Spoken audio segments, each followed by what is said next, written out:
여러분의 구독과 좋아요는 채널 운영에 큰 힘이 됩니다. 네, 안녕하세요. 지식디자이너입니다. 네, 오늘은요, 회의와 생산성의 관계에 대해서 한번 이야기를 나눠볼까 합니다. 회의와 생산성의 관계는 어떨까요? 회의를 많이 하면 할수록 생산성이 올라갈까요? 네, 그렇지는 않습니다. 대부분 회의가 많은 회사에서는 생산성이 떨어지는 그런 조직이라고 할 수 있습니다. 망해가는 회사 특징 중 하나는 역시 회의가 많다는 것이죠. 회의와 관련해서 늘 기억해야 할 것이 하나가 있습니다. 바로 회의 그 자체가 가치를 만들지는 않는다는 것입니다. 회의는 뭔가를 잘 해내기 위한 수단이지만 그 자체로는 아무 가치가 없습니다.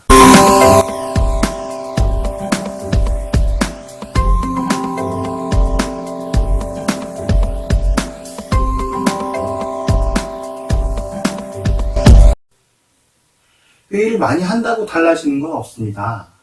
오히려 가장 많은 시간과 에너지를 잡아먹게 됩니다. 결론이 없는 회의, 목적이 불분명한 회의, 하나만한 그런 회의들을 한다. 정작 해야 할 일을 못하는 실무자들이 일어나게 됩니다. 에너지도 사라집니다. 회의가 많다는 건 조직 구조에 문제가 있다는 그런 증거입니다. 인원이 너무 많이 투입이 되어 있을 수도 있고요. 업무를 너무 세분화했기 때문일 수도 있습니다. 그리고 경영진이 쓸데없는 높아심을 가지고 있기 때문일 수 있습니다. 이유가 무엇이든 회의가 생산성을 잡아먹는 최고의 하나라는 사실은 꼭 기억하셨으면 합니다. 최고의 생산성이라는 것은 전혀 회의를 하지는 않지만 업무가 물 흐르듯이 이렇게 진행되는 것을 말합니다. 알아서 일을 하고 확인할 게 있으면 전화를 걸어서 물어보고 업무를 파악하고 싶으면 실무자 책상에 가서 물어보고 갈등이 있을 때는 핵심 담당자가 바로 해결하고 이런 것들을 말하는 거죠. 최악의 경우는 하루에도 수십 번씩 회의를 하느라 정작 해야 할 일을 미루는 것입니다. 그런데 왜 이렇게 회의를 많이 하는 것일까요? 네, 첫 번째, 정말 일을 하는 실무자보다 하는 일 없는 중간관리자가 많기 때문이라고 할 수 있습니다.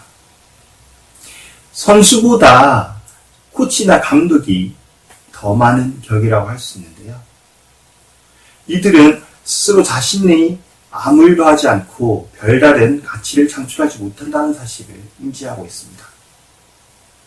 당연히 존재감을 드러내고 싶어 하는데 가장 그 좋은 방법이 바로 회의를 하는 것입니다. 일의 진행 상황을 물어보고 쓸데없는 간섭을 하면서 일을 한다고 착각을 합니다. 그들에게 일은 곧 회의 참석입니다. 그들이 정말 필요한 존재인지 확인하는 방법이 있는데요. 중간관리자를 나눠서 장기 휴가를 보내는 것입니다. 100명이 있다면 25명 정도씩 나눠서 6개월간 휴가를 보내고 상황을 지켜봅니다. 만약에 문제가 생기면 원대 복귀를 시키고 별일 없으면 휴가를 연장하고 추가로 25명을 보냅니다.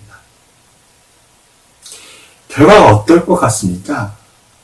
네, 문제가 생길 수도 있을 것 같지만 오히려 쌩쌩 돌아가는 조직도 있을 것입니다.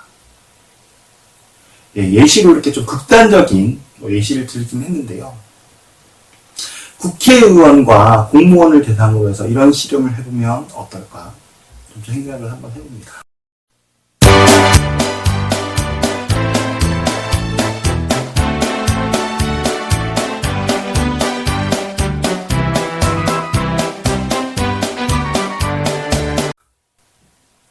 네, 두 번째는 일을 너무 세분화하기 때문입니다. 설거지할 게 있으면 그냥 설거지를 하면 되는데요. 설거지할 게 많아지면서 분업화가 시작이 됐죠. 잔반 버리는 사람이 있고, 대충 씻는 사람이 있고, 세제를 묻혀서 닦는 사람이 있고, 또 마무리하는 사람이 이렇게 있고, 이렇게 일을 하다 보니까 내가 해야 할 일과 다른 사람, 네가 해야 할 일을 또 나누게 됩니다. 당연히 협조할 일, 알려야 할 일, 내가 알아야 할 일 등이 늘어나게 됩니다. 분업화 문제는 이렇게 부분을 보느라 전체를 보지 못하게 만듭니다. 목적성도 희미해지죠. 내가 왜 일을 하는지도 모르겠습니다. 당연히 무엇이 목적이고 무엇이 수단인지도 모르게 됩니다. 정말 중요한 게 무엇인지도 잊게 되죠.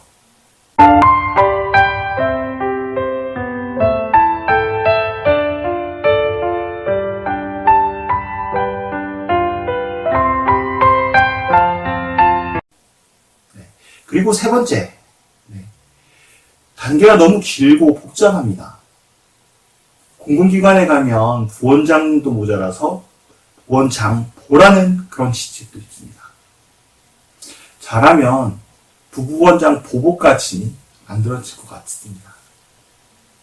일보다는 사람을 위해서 자리를 만들다가 벌어진 일입니다. 당연히 자신들의 정확한 역할을 모르고 역할 정리를 하다가 세월이 갈 수도 있습니다. 직원들도 헷갈리고 그런 문제를 정리하느라 쓸데없는 또 회의를 하게 되는 것이죠. 무엇보다 회의가 느는 가장 큰 이유 중에 하나는 윗사람이 회의 자체를 자기 역할이라고 생각하기 때문입니다. 절대 그렇지 않습니다. 어떤 면에서는 가만히 있는 게 도와주는 그런 경우도 많죠. 진행사항이 궁금한 대기업 사장이 회의를 하자고 하면 어떤 일이 벌어질까요? 사장님 보고를 위해서 수많은 회의가 또 만들어집니다. 보통 15개의 준비회의가 열린다는 그런 통계도 있습니다. 보고자료도 준비를 하고 회의 참석하느라 정작 해야 될 일은 미뤄지게 됩니다. 자료 준비한다고 잘한다고 고객이 좋아할까요? 그게 무슨 가치를 올릴까요? 정말 코미디 같은 일이 아닐 수 없습니다. 이렇게 잦은 회의는 시간과 에너지를 뺏습니다. 집중력을 떨어뜨리게 되죠. 지식 노동자의 일은 대부분 집중해서 몇 시간을 일해야 하는 성과가 납니다. 근데 회의는 시간과 집중력을 조각조각 만듭니다. 조각난 시간으로 생산적인 일을 할 수가 없죠.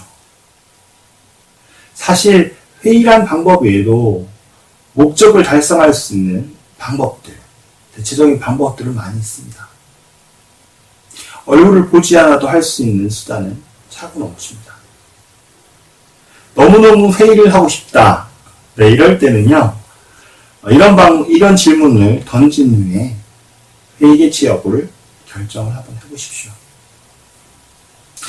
이 회의를 꼭 해야 할까? 목적을 달성할 수 있는 다른 방법은 없을까? 이게 목적을 달성하는 최선의 방법인가? 회의를 지시함으로써 이루어지는 일은 없을까? 내가 회의를 하는 게 다른 직원들의 시간을 얼마나 빼앗을까?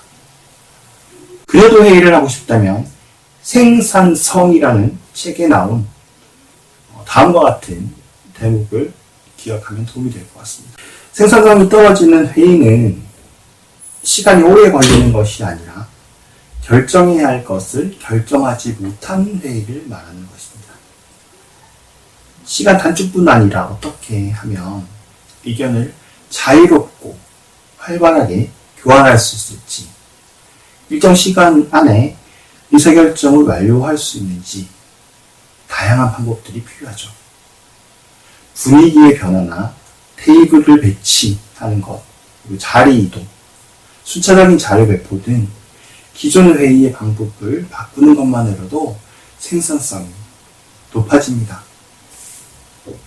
이를 위해서 우선 회의 목표를 명확히 해야 됩니다. 결단할 일을 무엇인지, 아이디어 리스트를 만드는 일인지, 정보를 공유하는 일인지, 합의를 또 해야 되는 일인지, 설득해야 되는 일인지, 일의 순서나 역할 분담 등 다음 단계에서 해야 될 일을 정하는 일인지를 생각해야 합니다.